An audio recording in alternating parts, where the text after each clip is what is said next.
இன்றைக்கி டே 2 session.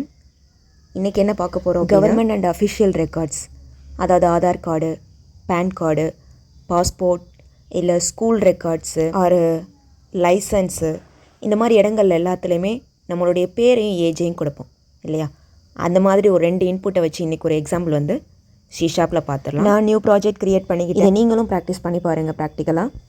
Okay, project create ஆகிடுச்சு. நான் அந்த ஜஸ்ட்டு 2 லைன்ஸை ரிமூவ் பண்ணிக்கிறேன். உங்களுக்கு ஆல்ரெடி தெரியும் எப்படி நம்ம பிரிண்ட் பண்ணுறது மெசேஜ். டே 1 இது தான் நம்ம பார்த்துருப்போம். console.writeன்னு ஒன்று பார்த்துருப்போம், console.writeline அப்படின்னு ஒன்று பார்த்துருப்போம்.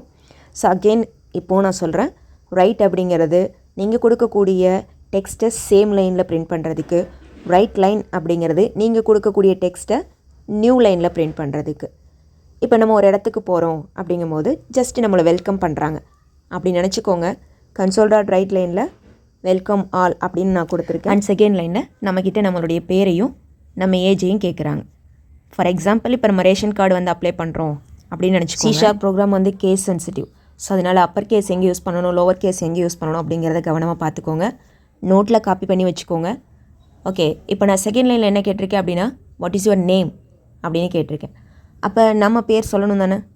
ஸோ பேர் வந்து நமக்கு ஸ்ட்ரிங்கு டைப்பில் தான் வரும். அதனால் ஸ்ட்ரிங்கு மை நேம் அப்படின்னு கொடுத்துருக்கேன். அண்ட் ஈக்குவல் வந்து console.readline நம்ம கொடுக்க போகிறோம். நம்ம நேமு, நம்மளுடைய ஃபஸ்ட் நேமு, நம்மளுடைய லாஸ்ட் நேமு, அந்த மாதிரி டெக்ஸ்ட்டாக இருக்கிறதெல்லாம் எடுத்துக்கலாம். Next age வாங்கிடலாமா?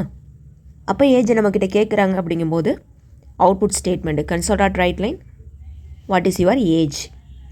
கண்டிப்பாக ஷீஷார்ப் பொறுத்த மாட்டில் ஒரு லைன் முடிஞ்சதுக்கப்புறம் செமிகோலன் வச்சிடணும். இல்லை அப்படின்னா எரர் தான் நமக்கு ஷோ ஆகும். இப்போது நம்ம நேம் எப்படி வாங்கியிருக்கோம், ஸ்ட்ரிங்கு நேம் அப்படின்னு கொடுத்துருக்கல. இப்போ ஏஜ் அப்படிங்கிறது இட்ஸ் அ நம்பர். அதனால இந்த இடத்துல நம்ம யூஸ் பண்ணிக்க போகிற டேட்டா டைப் வந்து இன்ட்டுன்னு கொடுத்துருக்கேன். ஓகே, இன்ட் அப்படிங்கிறது டேட்டா டைப். மை ஏஜ் அப்படிங்கிறது variable name. Equal console.readline. console.readline அப்படிங்கிறது ஸ்ட்ரிங்கு டைப்பு. அப்போ என்ன பண்ணணும் அப்படின்னா, இந்த ஸ்ட்ரிங்கு டைப்பு இன்டிஜரில் ஸ்டோர் ஆகாததுனால நம்ம கன்வெர்ட் பண்ணிக்கிறோம். int.parse அப்படின்னு கொடுக்குறோம். int.parse. ஓகே, ஜஸ்ட் நான் 2 இன்புட் வாங்கிட்டேன். அதை நான் வந்து ஷோ தான் பண்ண போகிறேன். ஷோ பண்ணுறதுக்கு அகைன் console.writeline. அண்ட் டே 1 இந்த ஒரு விஷயத்தையும் நான் சொல்லியிருக்கேன். ஸ்ட்ரிங் கன்கார்டினேஷனில் /n கொடுத்து my name plus /n plus my age. இந்த /n வந்து டபுள் கொட்டேஷனில் இருக்கணும். ஓகே, எக்ஸிக்யூட் பண்ணிடலாம். இங்கே நம்ம கொடுத்துருக்க ப்ரோக்ராம் வந்து நம்ம இன்புட் கொடுக்க போகிறோம். அந்த இன்புட் அப்படியே பிரிண்ட் பண்ணுற மாதிரி தான். ஓகே, இந்த கமாண்ட் ஸ்க்ரீனில், அதாவது கமாண்ட் ப்ராம்ப்டில் first message welcome all, second what is your name, நான் அலெக்ஸ் அப்படின்னு கொடுத்துருக்கேன். வாட் இஸ் யுவர் ஏஜ், நீங்கள் ஏதாவது ஒரு நம்பர் வந்து கொடுக்க போகிறீங்க. இப்போ நான் கொடுத்த வேல்யூ வந்து ஸ்ட்ரிங்கு தான், ஆனால் அதை நம்பராக கன்வெர்ட் பண்ணிட்டேன். ஓகே, இப்போ உங்களுக்கான டாஸ்க்கு, நீங்கள் மெயில் ஐடியும் பாஸ்வேர்டும் ஸ்ட்ரிங்கில் வாங்குங்க. அதே மாதிரி 5 சப்ஜெக்ட் மார்க்ஸை இன்டிஜரில் வாங்குங்க. டே 3 இதை வச்சு எப்படி நம்ம ப்ராசஸ் பண்ணுறது அப்படிங்கிறத பார்க்கலாம். தேங்க்யூ.